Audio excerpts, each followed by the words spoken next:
Hello everyone, welcome back to Start Smart Learning where success begins. I am Chandrani Day with you.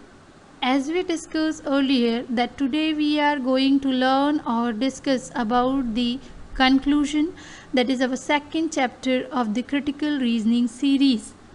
In our today's session we are going to cover the concept of conclusion and inference with the help of example discussion, techniques to identify the conclusion, practice question and its explanation. So let's start with conclusion. What exactly a conclusion is? A conclusion is basically a position, opinion or judgment reached after consideration of evidence or fact. Sometimes what people say or do isn't immediately revealed. Figuring out what they are inferring in their word or action is an important part of communication. Inference and conclusion from that analysis can be a powerful tool for understanding people and the decision that they make. An inference is an assumed fact based upon the available information, while a drawn conclusion is an assumption developed as a next logical step for the given information. Finding ways to look at the inferences and the conclusion drawn from that analysis, you simply help to better access the situation or messaging.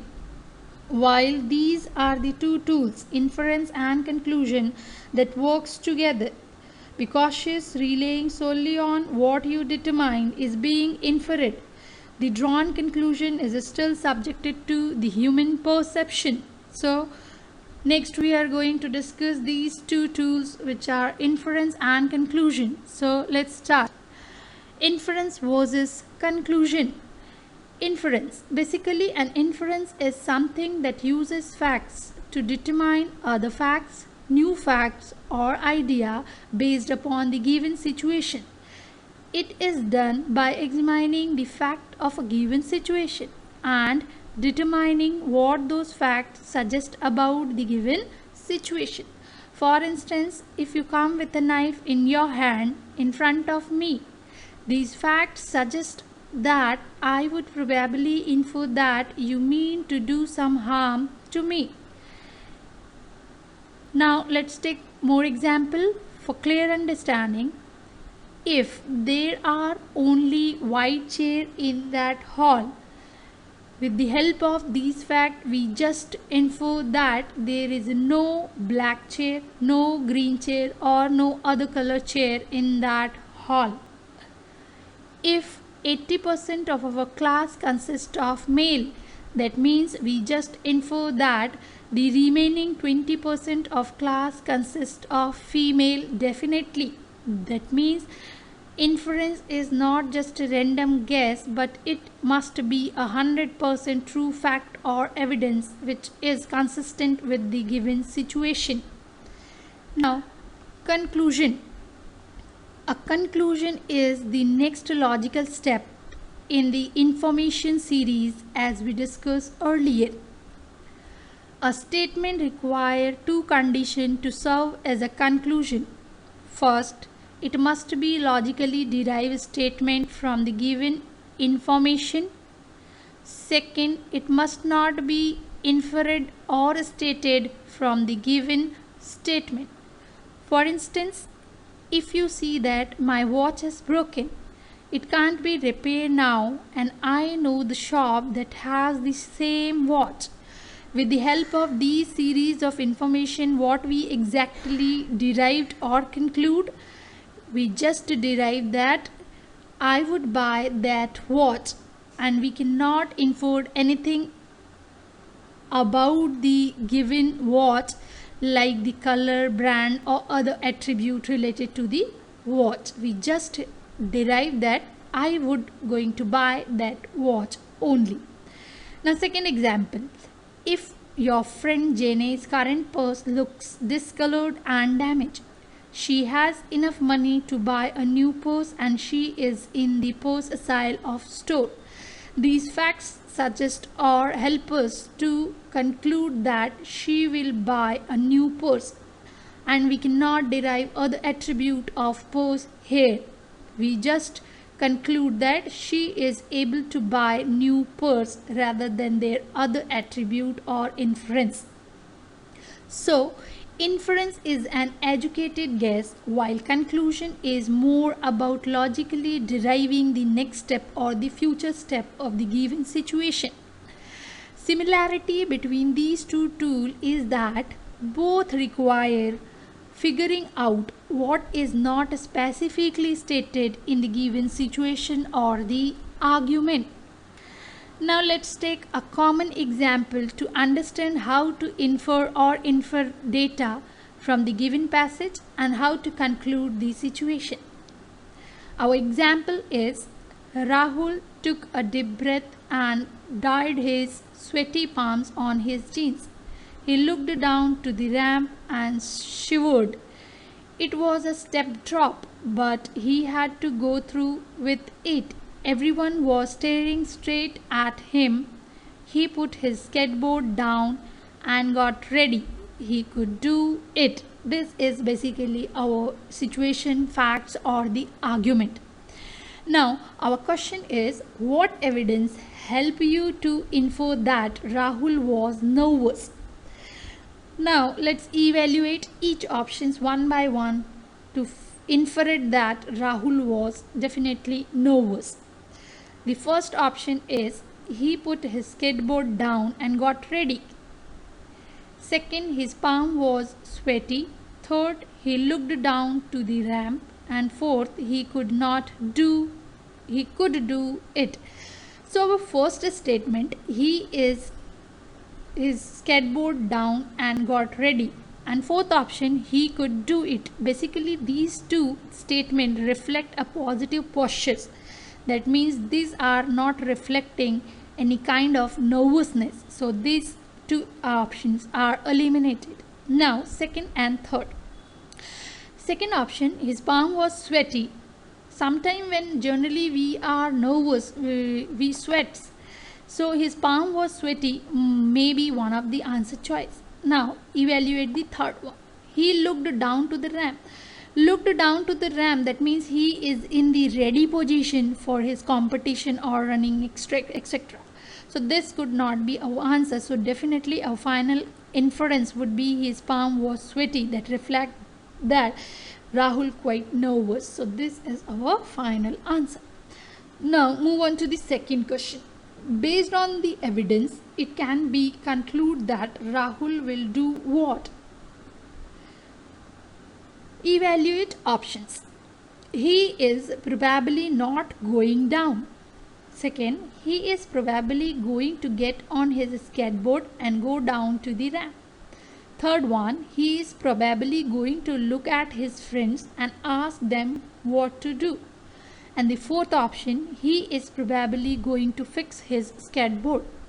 So the first option, he is not going down. This is totally contradicting the given argument, because the last sentence of the argument says that he is put his skateboard down and got ready and he could do it. So this is the positive sentence, and he is probably not going down is negating our argument. So this is not the correct answer. Now come down to the second option. He is probably going to get on his skateboard and go down to the ramp. That means he is ready, or he is going to his action. So it may be one of the answer. Now evaluate last two options. The third option is he is probably going to look at his friends and ask them what to do. Basically this is totally out of scope, because the context or in the given argument nothing is given about the friends or ask them what to do. So this is totally irrelevant to the context, so it is also eliminated option. Now last option, he is probably going to fix the skateboard. So condition of the skateboard is nothing mentioned over the our argument, so this is not the probable answer, so this is also eliminated. So final conclusion would be he is probably going to get on his skateboard and go down to the ramp. I hope you understand how to infer or conclude the given situation with the help of these two example or a simple example. Now Techniques to identify the conclusion. I already discussed that our conclusion is a position, opinion, judgment reached after consideration of the evidence or fact. For example, if John beats Jenny at a single chess game, with the help of these facts, we just derive that, or we conclude that John is better player of chess than Jenny. So this would be our conclusion. Now let's start with most useful technique to locate a conclusion quite commonly. The first technique is a conclusion is often preceded by word that describes a judgment, opinion, prediction or conclusion with the help of some keyword such as conclude that, contented that, believe that, hypothesize that or clearly. Such wordings allows us to identify the conclusion in on time. The second technique is the commonly used way in which a conclusion can be stated is via recommendations given by the author of the argument. For example, the company lost money last year. The company should do so and so to restate its financial position. Second, the company lost money last year. It is recommended that the company do so and so to restate its financial position. Here, it is recommended that means conclusion. The author recommended, advised or suggest that. That means this sentence going to conclude the given para or the argument. The third technique is the conclusion can be introduced with the use of conjunctions. Basically, conjunctions are the connector which help us to connect two or more sentences.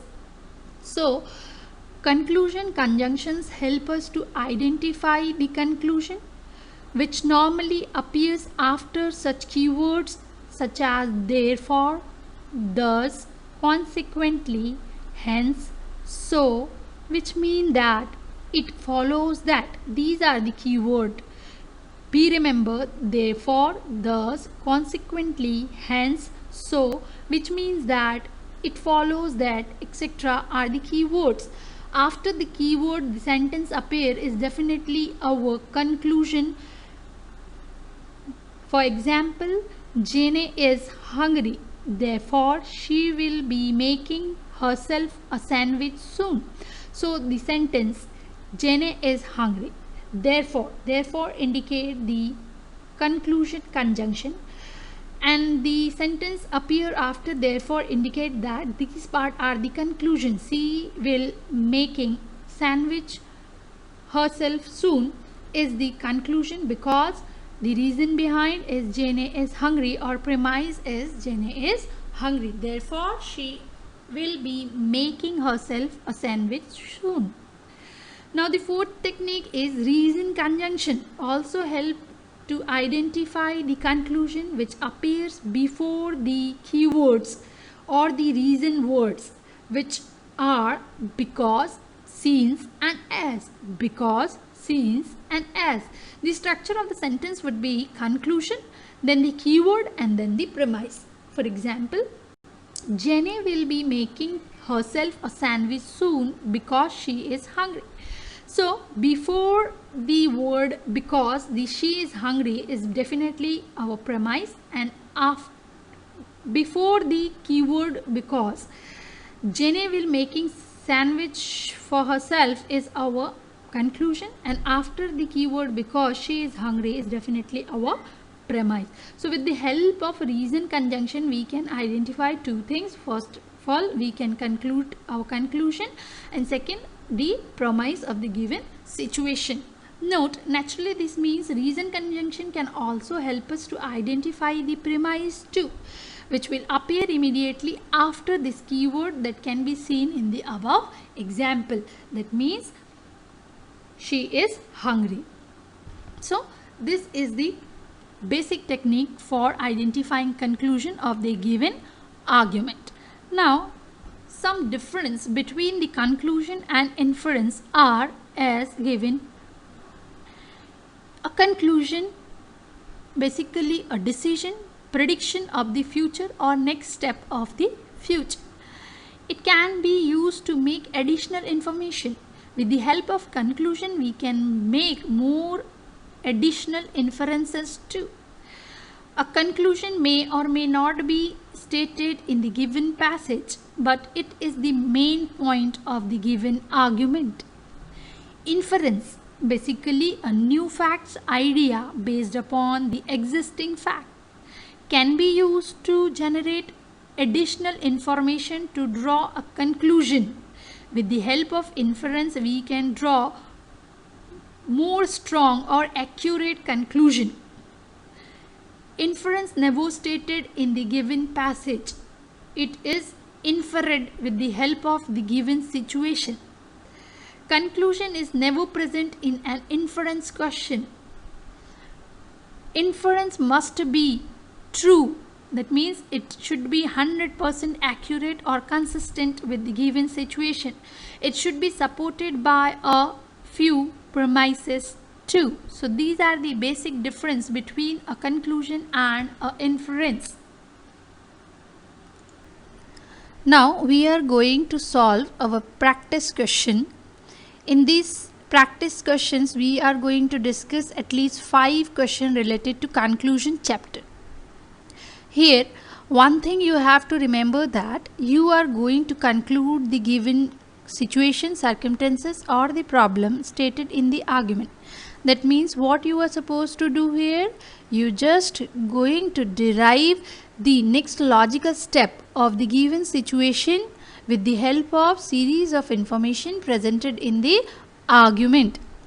And you just remember that if you encounter with the new information, unrelated information and the information which is not in the context of the given situation, so you can eliminate that option immediately, even you need not to evaluate that option. Okay, now let's start with our first question, that is that the application of new technology can increase the productivity of existing coal mine is demonstrated by the case of Jharia's coal industry. Coal output per miner in Jharia is double what it was 5 years ago, even though no new mines have opened. This is actually the given argument, and the series of information which help us to conclude the argument is coal output per miner in Jharia is double what it was 5 years ago, even though no new mines have opened. Now our question stamp is conclude. Which of the following can be properly concluded from the statement coal output per miner in the passage? Okay, now evaluate options. The first option is if the number of miners working in Jharia's coal mine has remained constant in past 5 years, Jharia's total coal production has doubled in that period of time. It is one of the conclusion of the given situation because the number of miners working in the Jharia's coal mine remain constant in last 5 years. Then the total number of coal production has doubled in the period of time.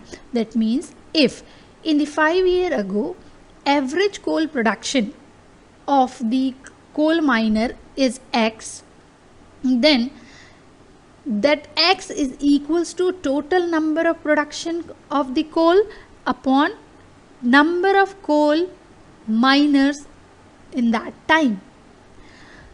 And if the new average coal production, that means double 2 into average coal production is equals to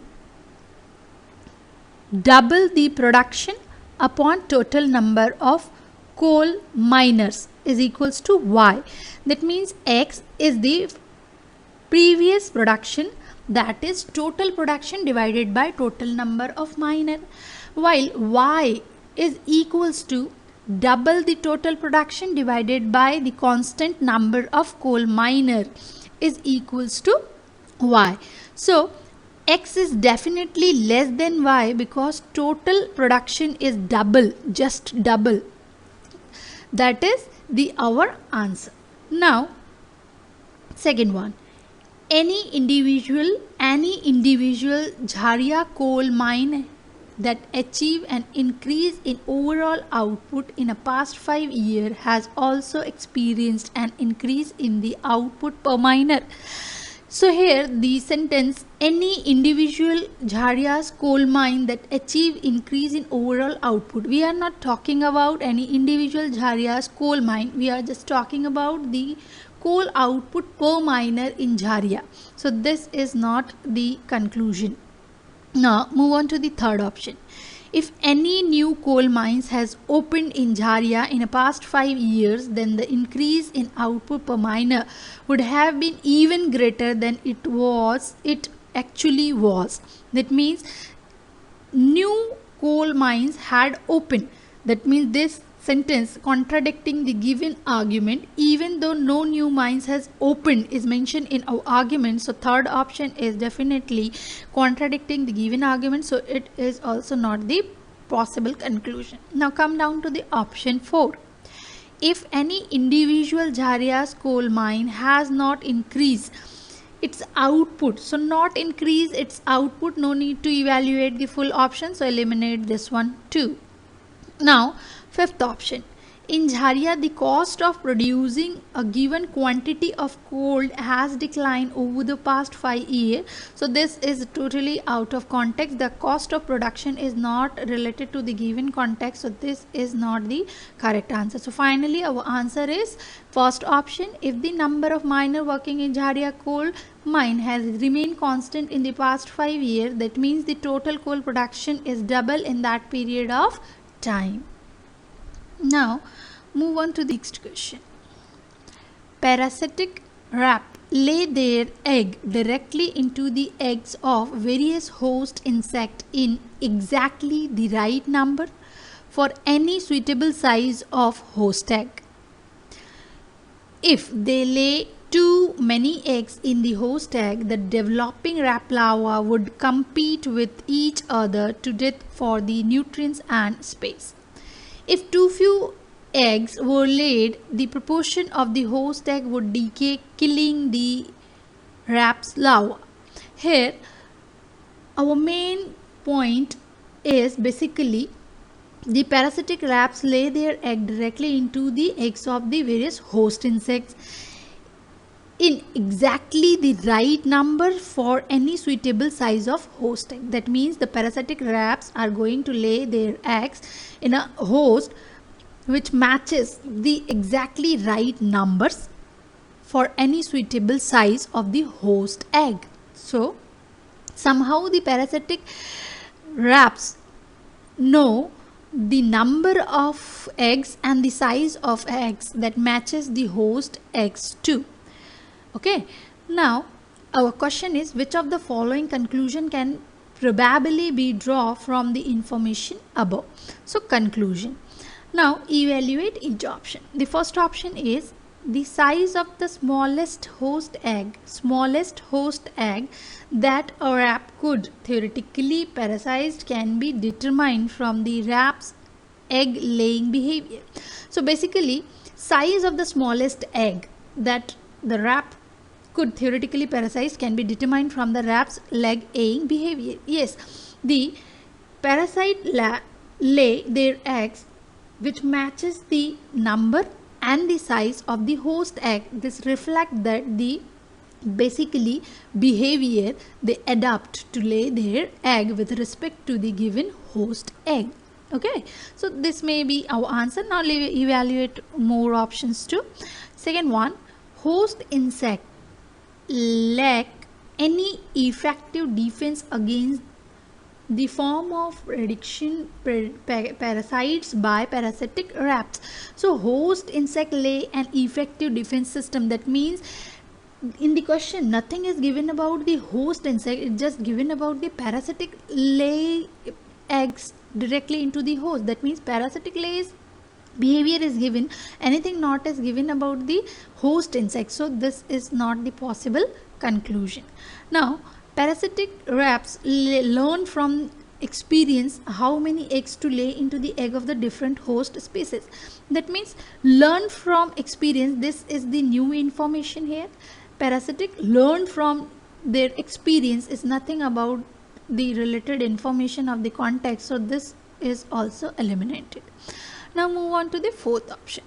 Failure to lay enough egg would lead to the death of the developing rat larva more quickly than would laying too many eggs. This is one of the reason for eliminating is comparison. Comparison is always false. And second thing, failure to. So we are not talking about the failure of the parasite rats laying egg properties. So this is incorrect option. Now move on to the 5 option. Parasitic rat use visual clues. So nothing is given about the visual clues to calculate the size of the host egg. So this is definitely going to be eliminating. So main answer would be the option 1.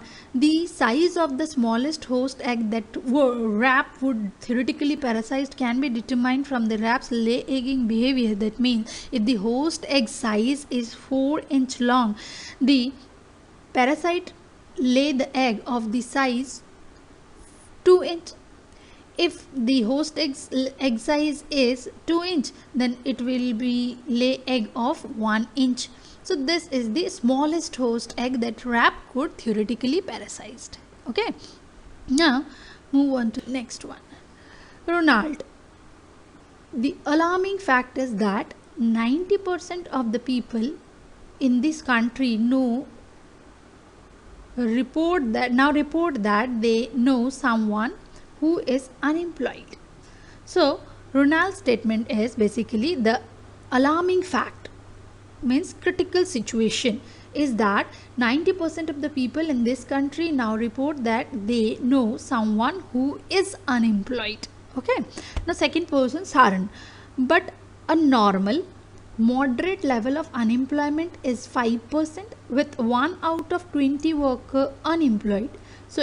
So at any given time, if a person knows approximately 50 worker, 1 or more will likely be unemployed. Here we need to understand the argument at first hand. In the Ronald statement, 2 things is given. First is the alarming fact that indicate that the judgment which is given by the Ronald giving a judgment, the alarming fact or the danger situation. And the second thing the Ronald mentioned, the fact. Which fact? Fact is that 90% of the people in this country now report that they know someone who is unemployed.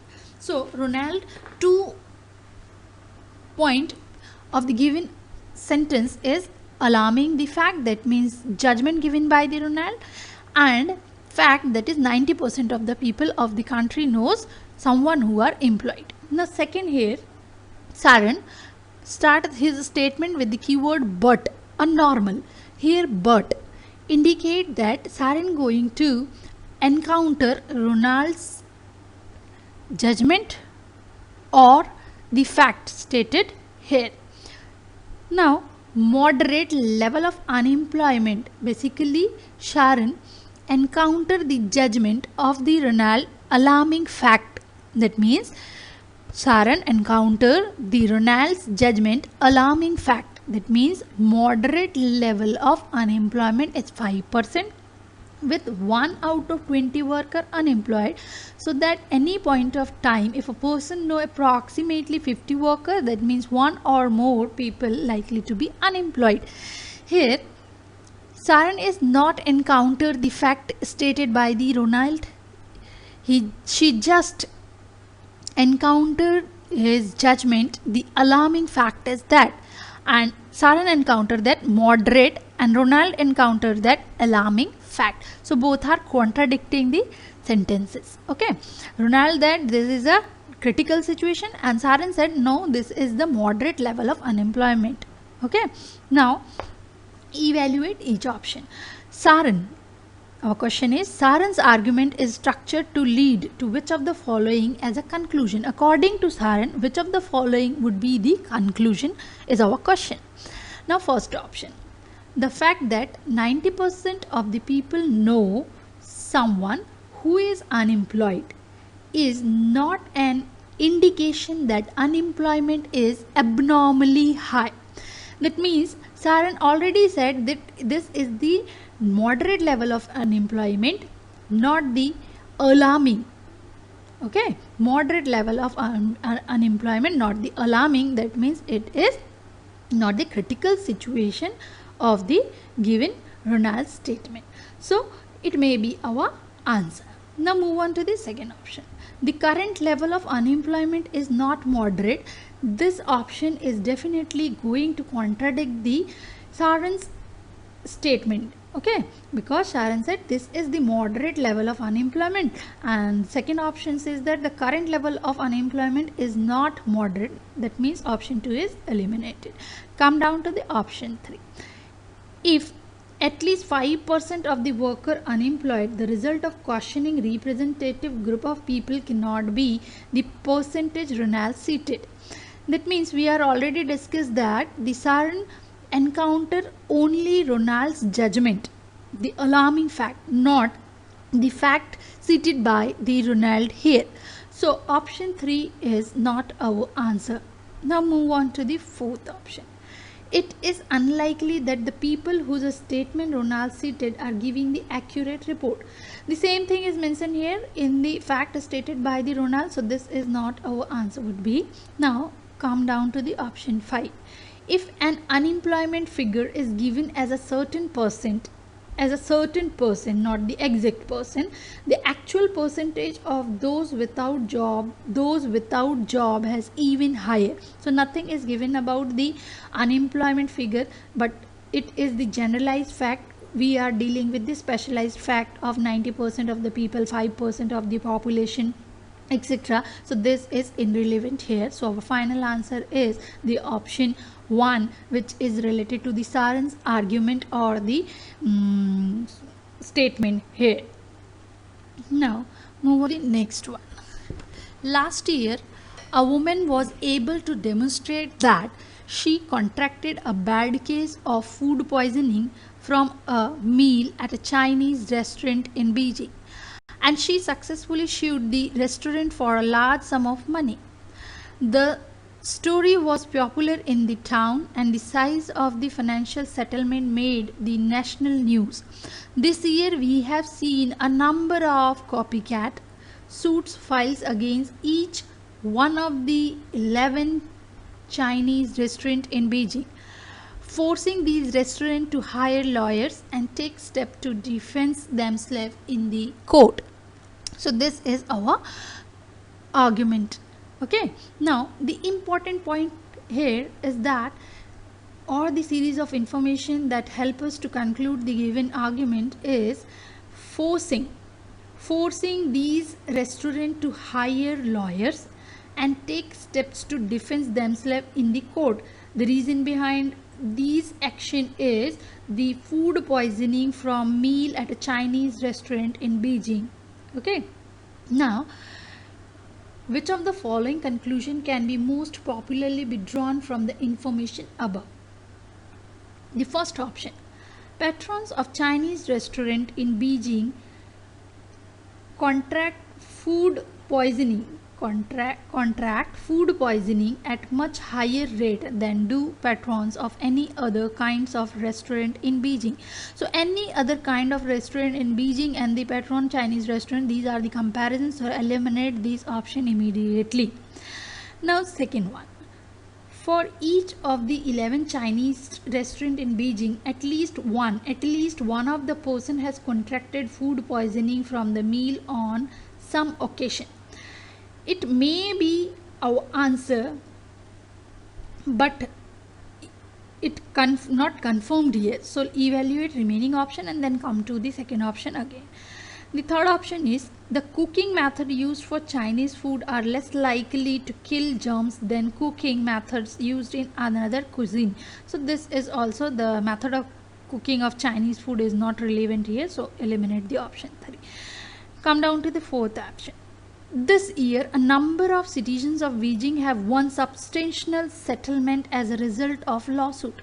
Here, substantial settlement as a result of lawsuit is nothing mentioned about the food poisoning or the Chinese cuisine related the data. So this is not the relevant to the given context. So eliminate the option 4 too. Then option 5. This year, some restaurant in Beijing have been subjected to legal expenses, irrespective of whether any of their patrons have suffered from the food poisoning. So this may be going to conclude the given argument, because this is some restaurant in Beijing have been subjected to the legal expenses, irrespective of whether they are facing the food poisoning problem or not. They all are in the copycat suit file against. Okay, now second option, for each of the 11 Chinese restaurant in Beijing, that means all the restaurant, okay, if all are defender or not, but all the restaurants. So this is going to weaken, or this is not the correct conclusion for the conclusion. The final answer would be fifth option. This year, some restaurant in Beijing, not the all restaurant, okay, have been subjected to the legal expenses, irrespective of whether any of the patron have suffered from the food poisoning, is the final conclusion here. Public health official, after several years of vaccinating all of the citizens of this state for Tasseter's disease, a highly infectious virus, state hospital have cut cost by no longer administering this vaccine. Starting at the beginning of this year, a state senator defended the position, arguing that after several years with zero incident of the disease in the state, its citizens were no longer at risk. This is flawed argument. Our state imports meats and produces from countries with high incident of disease, for which our country has vaccines 3 years ago, which were reduced to use of the Seleuciotis vaccine. A small outbreak of Seleuciotis among the young children, fortunately without fatalities, and encourage us to resume use of the previous vaccine. The public health official statement, if true, best support which of the following as a conclusion. That means here we are going to main emphasize on the public health officials statement. We cannot concentrate on the Senate's argument here. Okay. The first option is young children of the state will be at the risk for tetanus disease. This may be one of the answer, because stopping of the vaccination is definitely going to affect the children who are not vaccinated before. So the young children are vulnerable to the disease tetanus. Okay, so this may be one of the answer. After stopping the administration of these vaccine, help us to conclude or derive that young children are the vulnerable one that are affected by the tetanus disease. Okay, now second option, some of the meat imported to this state do not have adequate refrigeration during shipping process. So refrigerator, unrefrigerated, this is basically the statement given by the Senate, and we are not going to concentrate on the Senate statement, because our question is if the public health official statement is true. That means we need not to basically concentrate on the argument given by the senator. So second option is eliminated. Third, the tetanus disease is much deadlier disease in than the Seleuciotis and has a correspondingly higher fatality rate. So this is definitely the comparison between these two diseases. So this is not the conclusion basically. Now move on to the fourth option.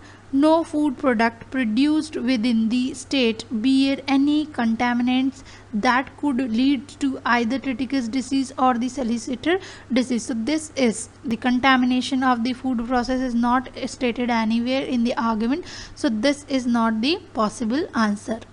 Okay, now the last option is the cost of producing or providing all the citizen of the state with the tetanus disease vaccine plays an undue burden on the budget of the state government agencies, health agencies. So basically the intention of the government is not given directly to stopping the vaccination in the state. So this is totally irrelevant here. So fifth is eliminated. So now our first option, young children are the main or the host for the triticus disease if the administration of the vaccination is stopped by the state government. So this would be the conclusion of the given question.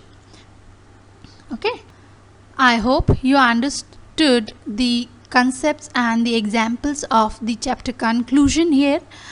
Our next session will be on inference. Thank you for watching our videos. Please like, subscribe and share for more videos. Have a nice day. Thank you.